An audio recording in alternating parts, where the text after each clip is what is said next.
What happened was. Hey friends, it's so nice to see you.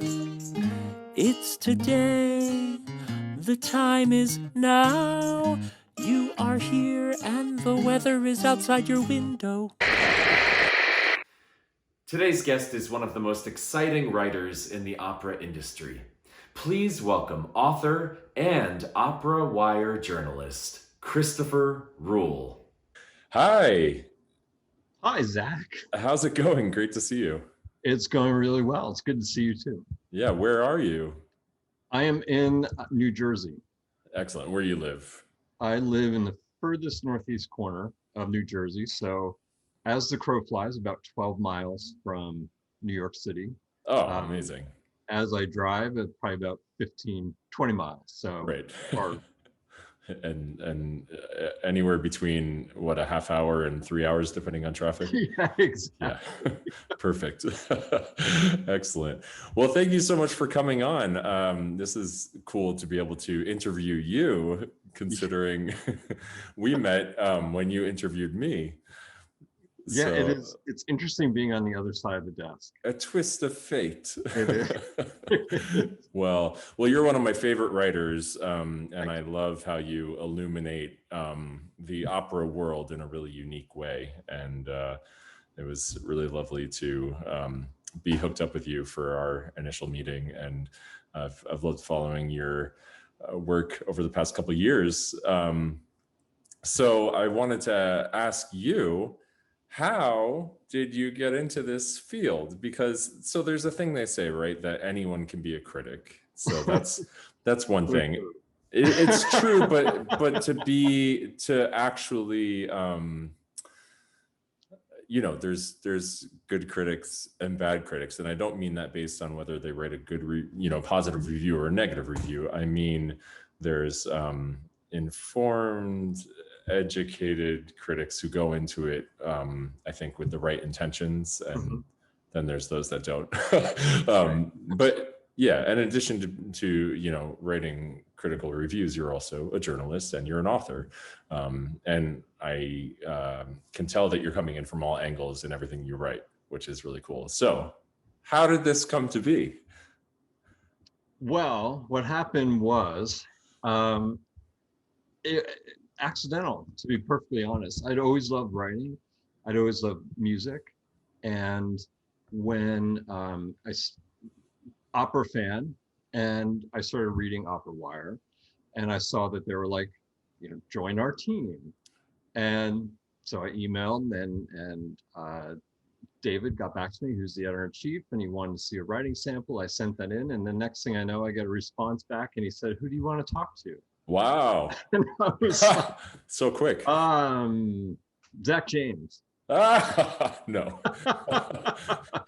No, the question really caught me off guard, because at the point, it just was so shocking to be kind of handed that responsibility, and also just trust that was placed in me. So it just went from there. And a lot of the initial interviews that I got came from David and from PR people. And so from there, though, as I got to know different artists, I was like, I would like to speak with that person. I would like to speak with this person. So wow. It's grown. Yeah. Where it started.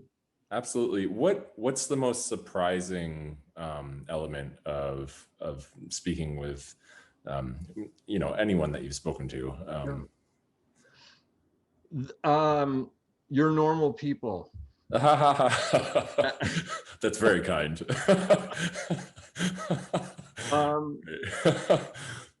No, I think that's the really biggest thing, is that if you're at the Met, if you're at any opera house, and you're seeing someone like yourself, or let's just say Stephen Costello, whoever, on stage, and you see them as this star, right?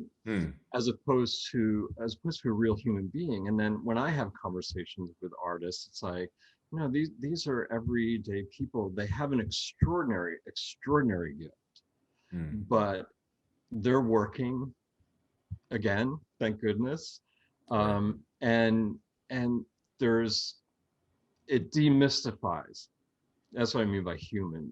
The artist becomes demystified as we talk, and we start to talk person to person, and there's no longer this, oh, you go up on the Met stage, a couple nights a week, and I'm kind of over here. It's more like, no, we're two human beings, and we Right. love an art form, and you get to perform it, I get to enjoy it, I get to write about it and be part of that industry. So it really is just this understanding of each other as human beings. I think that's, Yeah. Oh, I love that. I love the word demystifies. I've actually been using that word a lot to describe kind of this big advent of virtual programming this past year, right? The virtual digital thing that we've all been embracing. I think it's demystified a lot of the opera scene, and has invited audiences in. And I think we've built new bridges to audience because of all of this, content, and and the separation between content and art. And so how has the last year changed what you do? And what do you see as the future of like climbing out of this moment? Where are we going? And what do we do with all this virtual stuff as we return to live? the I'll start with the last part. You're absolutely right. It has made artists in the art form far more accessible. There's not this hump of, to go to the opera house, I have to get dressed up, Right. and I have to, it's going to cost me some money. There's dinner involved. There's what have you. And what the pandemic brought about was this, all of a sudden opera was in our houses, and opera artists were in our houses, and Yeah. we saw them, much as you said and as I said, demystified. A lot of times we saw directly into an artist's house, and Right. again, that was the humanizing factor. It's like, oh, your house is kind of like mine. It's Yeah. it's not it's Yeah. There's some mansions out there. so that was a really positive aspect, I think, that came out of a period of really intense darkness. Yeah. But what I hope stays is exactly that. I hope that the virtual does not get kind of thrown out as we move back into live performances, because there is that accessibility. There's also the ability to say, hey, you know what? Come on over. I'm watching this really cool opera. I'm watching The Nose. Yeah. Yeah. Like, Or, something that just is going to be so captivating. right. It's not like, hey, come to the opera with me. It's, hey, come on over and we'll watch something cool. Trust me. Yeah.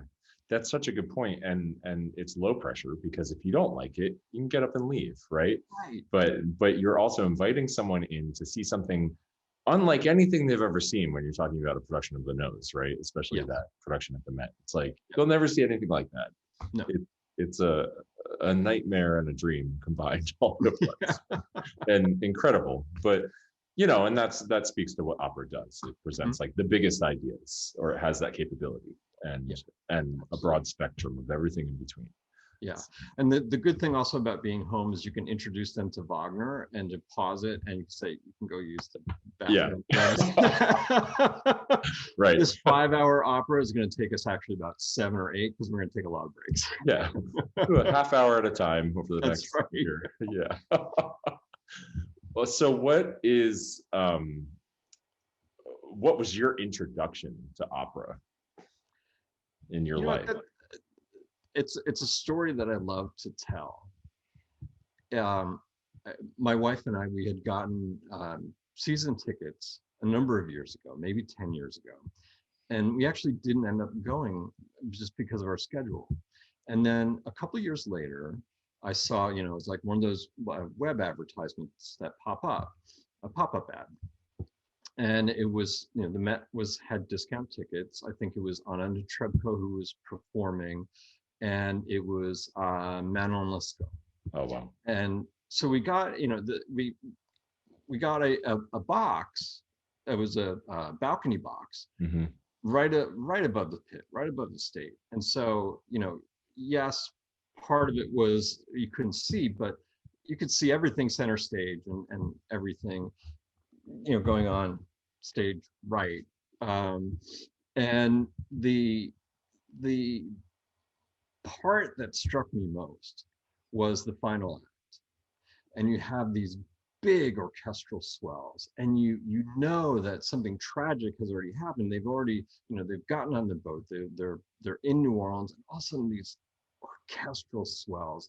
And I kind of just sat there and like, can you just keep doing that over and over again? Because you are bringing up such emotion in me, just from the music itself, that I was captivated. I was almost in tears because it was just such a powerful emotional experience that then I was hooked. That was, Yeah. Man on Let's Go was my gateway drug into opera. I love that. I love that because it's off the beaten path, but it's still, a pretty well-known piece. Yeah, and it's one that I enjoy listening to. Maybe it's because of that, but it is, and usually I'll go right to that final act just to relive that moment and kind of have a similar visceral experience as much as I can, from a recording. Yeah. I had a really similar experience, and it was also in a box at the Met when I was a student in college. And I went down and I got one of those cheapy cheats for Rosenkavalier. I don't know why. It just was like, sure, that, I wanted to try out the Met. And I remember at intermission, I saw this empty box and I was like, I'm going to move up there. And I didn't really know protocol because, other theaters, you can move around, whatever, empty seat. So I went to the director's box, which I love it. Yeah. And but that trio at the end, I'd never heard anything like it. Yeah. And similarly, it was like, with Strauss, it was the suspensions that were just like tugging at your heartstrings. And I was just addicted to that music, and I had to listen to it again and again and again. Yeah. To feel that thing that you're talking about.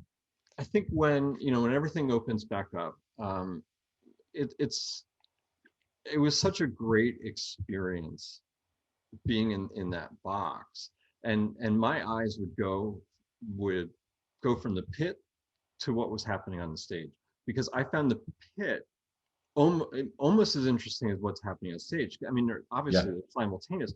I want to see what the conductor's doing. Yeah.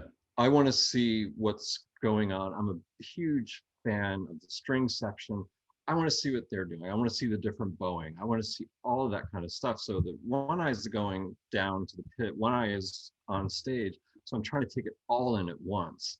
And we've actually kept some of, we haven't moved down because we actually like being able to see all of the action, even though some of it is a little bit included. But that big picture, if you're sitting in the orchestra seat, you can't really see the orchestra. No. Yeah, it's all part of it. And when I try and sell opera to people in New York, and I'm saying, you have to go to the Met.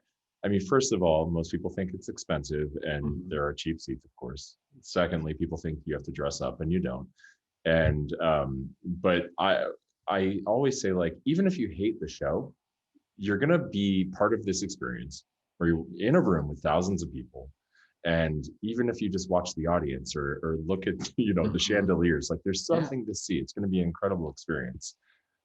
It's not just about what's on stage in a way. And I like to watch the audience when I go, because I'm on stage so much that it's kind of like fun to watch people, like I know everybody on stage, whatever. I want to watch. And it never gets old. Absolutely never gets old. Is never. When the lights, the little Sputniks dim and they raise, it is, especially up in the box, because it's coming right past your face. Right past your face. And again, it's one of those chilling moments, because it's like, this is the Met experience. Yeah. These Sputniks are amazing. Right. And then you have them come right past your face. Yep. And it's about to start. The orchestra is tuned. The lights are going up. Maestro's coming into the pit. It's magical. What have I missed? Oh God, I've missed that. Yeah. Watching Met in HD and you get that nice view up onto the stage, and my heart was sinking so many times during the Right. pandemic. I'm just like, want to be back there. Yeah. Yep. Me too. Yeah. Yep. Yeah. It's been tough. So, okay. So then you've written a book. Yes. So was this, when did you start writing this book? Was it before you became an opera critic? After you started writing for Opera Wire? What's the timeline of that? What happened was with the book is it started out as something completely different. So it was before Opera Wire.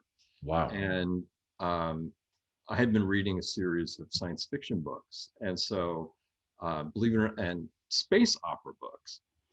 So big science fiction books. And I was Wow. like, you know what, I want to write something like that. And again, I had been writing stories since I was a kid. I had a little typewriter, everything.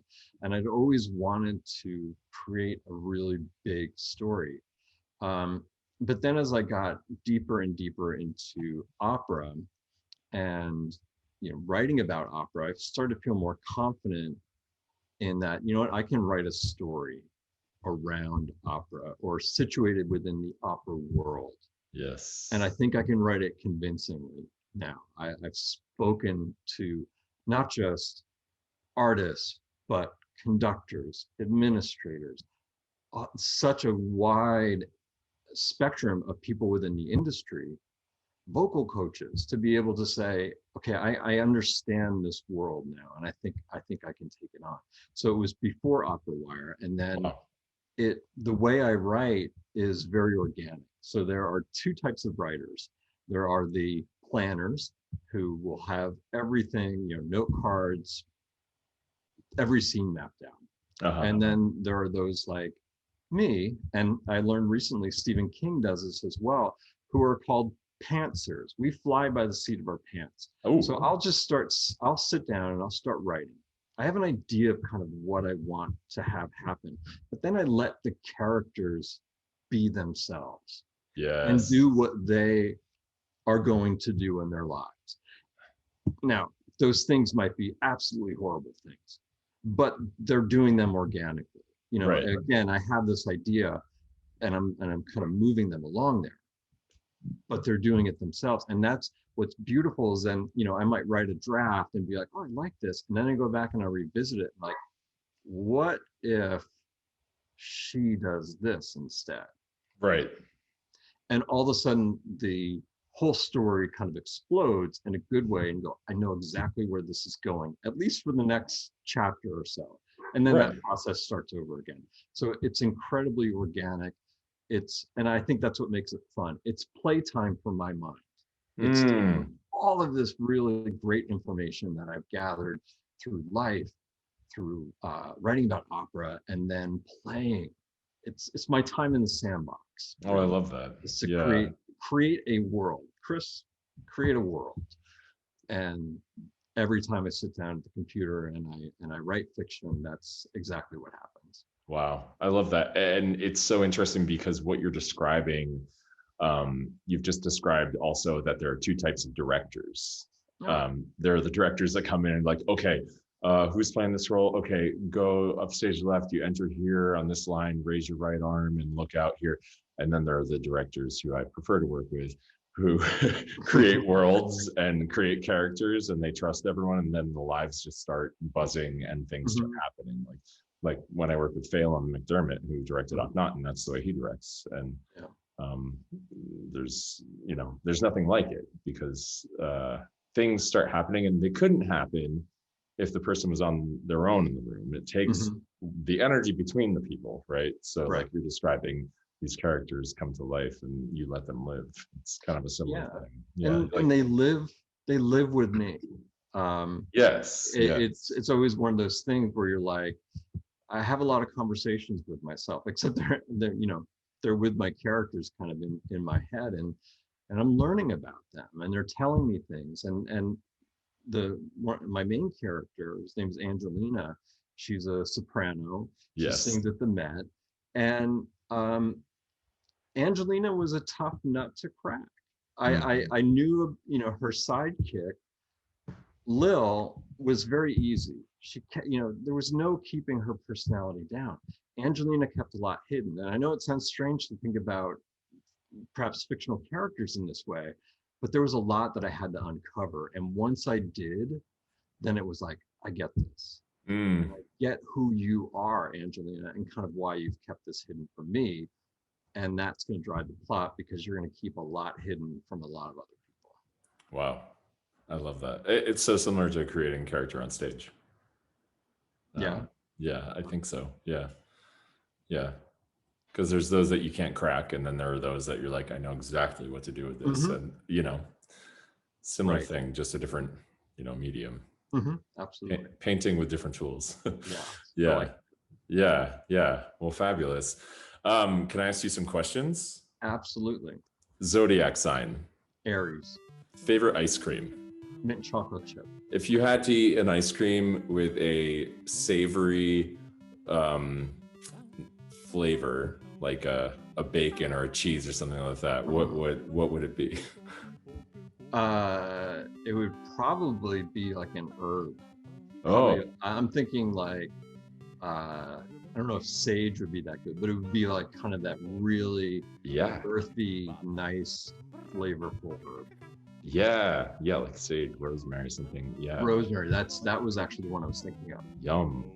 First thing you ever saw on a stage ever in your life? I was on it, I think. Ooh. I can't, and I can't remember. It was the high school play, or actually, it was the junior high school play, and I remember that I had to like put on a mustache or something, and that really bothered me. But Like a stick-on one? That's the one that readily pops to mind. It was the one that I was in. A play or a musical? It was a play. It was a Cool. play. So I did theater and I did music in high school, and then I was a music minor in college. So. Amazing. What was your major? Literature. Ah, of course. Yes. This all makes perfect sense. Favorite work of art ever? It's popped in my head, and I apologize if I mispronounce it, but Las Meninas, the picture by Velázquez, in which he's painting and there's a little like girl and the dog, and there's a mirror, so you actually see Velázquez, or you see the couple that he's painting. And I've always been fascinated with that because it was such a meta picture, right? Yeah. In painting, you have Diego Velázquez, and then you have him. It's a very meta. So I caught on to that very fast, and I was like, that's very cool. Yeah, very cool. Favorite opera? Magic Flute. That's a hard question. It's really hard. It really is hard. Yeah. But Magic Flute, just the characters. I mean, the Queen of the Night. It's in the book. I mean, I think it's also that I was drawn to it before the book, and then it was part of the book. But yeah, I think the close second would be Tristan and Isolde. Oh yeah. Favorite actor? Johnny Depp. Do you believe in past lives? I do. Whom might you have been in a past life? I think I was a sailor. My forearm here, you probably can't see it, but it says hold fast with an anchor. And usually what sailors would do is they'd put it on their knuckles so that when they were holding onto a line in a storm, they would remind them to hold fast. Wow. Same thing with if they were in battle. It would always remind them, hold fast. So Wow. I didn't want to put it on my knuckles, so I put it on my inside of my arm. That's pretty awesome. Okay, here's another tough one. You can only listen to one opera singer for the rest of your life. Who is it? Pavarotti. I mean, I could listen to him forever. There's so many, but absolutely. Coffee or tea? Coffee. Favorite color? Blue. Favorite food? Beef stroganoff was always my favorite food as a child. Best vacation spot? The beach. Yeah, put me on a beach any day. I hear you. I am the same. Favorite song? I think I'm going to go with Stripped by Depeche Mode. All right, you can have an entire weekend away with anyone who's ever lived. This is like you can have a dinner with someone, but I'm giving you a weekend. Okay. Ernest Hemingway. Wow, yes. You're not a writer. What's your backup dream job? It would be in music, for Hmm. sure. What about if you could play any instrument? Cello, Yeah, me too. Do you believe in ghosts? yes. You can go to any planet. I think I would go to Saturn. You could live in any time period. 18th century is pretty cool. Okay, you can spend a year living as another person. Who is it? I'd say Hemingway again. Yeah. You can go back in time and tell your younger self at any point in your life one thing. Chill out. What's the meaning of life? The meaning of life to me is to bring beauty into this world. And in whatever form that is, whether it's an act of kindness to a stranger or to a friend, or writing a book, or writing a review or anything, I try to put this idea of how can I make this beautiful? And how can I bring joy through it into somebody's life? And this could be on the side, I don't know if I might fit this in, but being able to, one of the things I like most about writing properly is being able to elevate and support and promote the work of artists. That's really, really important to me. And yes, if I'm covering a show, I need to call balls and strikes. But I always do it with an eye towards, some people are going to have, nobody has a perfect night. Right. And in reality, I'm looking at far more than just what's going on vocally on stage. Oh, yeah. Yeah. I'm looking at the big picture, and that's where the background of literature and music and theater kind of comes in. So it's about beauty. It's about sharing it, sending it out, and receiving it.